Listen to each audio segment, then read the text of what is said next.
ஈரோட்டில் ஆடிட்டர் வீட்டில் நகையை திருடிய சம்பவத்தில் ஆடிட்டரின் மகனின் நண்பரை கைது செய்துள்ள போலீசார் அவரிடம் இருந்து கொள்ளையடிக்கப்பட்ட 63 சவர நகைகளை பறிமுதல் செய்துள்ளனர். நண்பனே கைவரிசை காட்டி சிக்கியது எப்படி?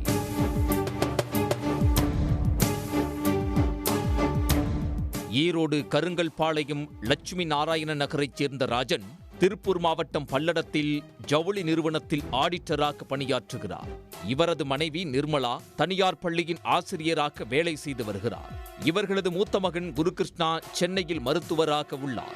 இரண்டாவது மகன் ஜெயகிருஷ்ணா ஜவுளி தொழில் பார்த்து கொண்டு பெற்றோருடன் வசித்து வருகிறார். இந்நிலையில் நேற்று முன்தினம் ராஜனும் நிர்மலாவும் பணிக்கு சென்றிருந்த நிலையில் ஜெயகிருஷ்ணா வீட்டை பூட்டிவிட்டு சாவியை மாடிப்படிக்கட்டில் மறைவான இடத்தில் வழக்கம் போல் வைத்து சென்றுள்ளார். தொடர்ந்து மாலையில் வீடு திரும்பிய நிர்மலா வீட்டின் பீரோ திறக்கப்பட்டு அதிலிருந்த நகைகள் திருடப்பட்டிருப்பதை கண்டு அதிர்ச்சியடைந்தார். பீரோவில் இருந்த 100 சவர நகைகள் காணாமல் போனதாக முதலில் அவர்கள் தெரிவித்தனர். இதனால் பெரும் பரபரப்பு ஏற்பட்டது.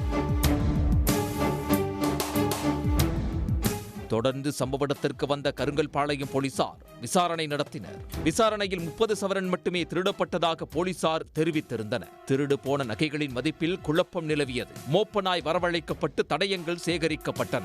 மேலும் அப்பகுதியில் உள்ள சிசிடிவி காட்சிகளின் அடிப்படையில் விசாரணை நடத்தப்பட்டது. மாடி படிக்கட்டில் மறைத்து வைக்கப்பட்ட சாவியை எடுத்து வீட்டை திறந்து பீரோவில் இருந்த நகைகள் கொள்ளையடிக்கப்பட்டிருப்பதால் வீட்டிற்கு வந்து செல்லக்கூடிய நன்கு அறிமுகமான நபரே இந்த திருட்டில் ஈடுபட்டிருக்கக்கூடும் என்ற சந்தேகம் போலீசாருக்கு ஏற்பட்டது. தொடர்ந்து அந்த பகுதியில் இருக்கக்கூடிய சிசிடிவி காட்சிகளை வைத்து ஆய்வு செய்தனர்.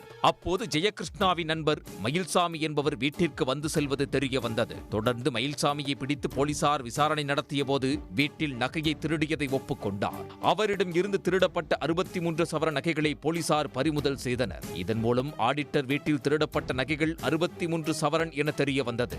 நண்பகல் ஜெயகிருஷ்ணாவை சந்திக்க வந்த மயில்சாமி வீட்டை பூட்டிவிட்டு சாவியை வைக்கும் இடத்தை பார்த்து சென்றுள்ளார். அதன்பின் தனியாக மீண்டும் வீட்டிற்கு வந்து சாவி மூலம் வீட்டை திறந்து நகையை திருடிச் சென்றது போலீசாரின் விசாரணையில் தெரிய வந்தது. தொடர்ந்து மயில்சாமியை கைது செய்த போலீசார் அவரை சிறையில் அடைத்தனர். நகை திருடப்பட்ட 12 மணி நேரத்திற்குள் குற்றவாளியை கண்டறிந்து நகைகள் மீட்கப்பட்டிருப்பதாக மாவட்ட காவல் கண்காணிப்பாளர் சுஜாதா தெரிவித்துள்ளார். உடனுக்குடன் செய்திகளை தெரிந்து கொள்ள சன் நியூஸ் பெல் ஐகானை கிளிக் பண்ணுங்க.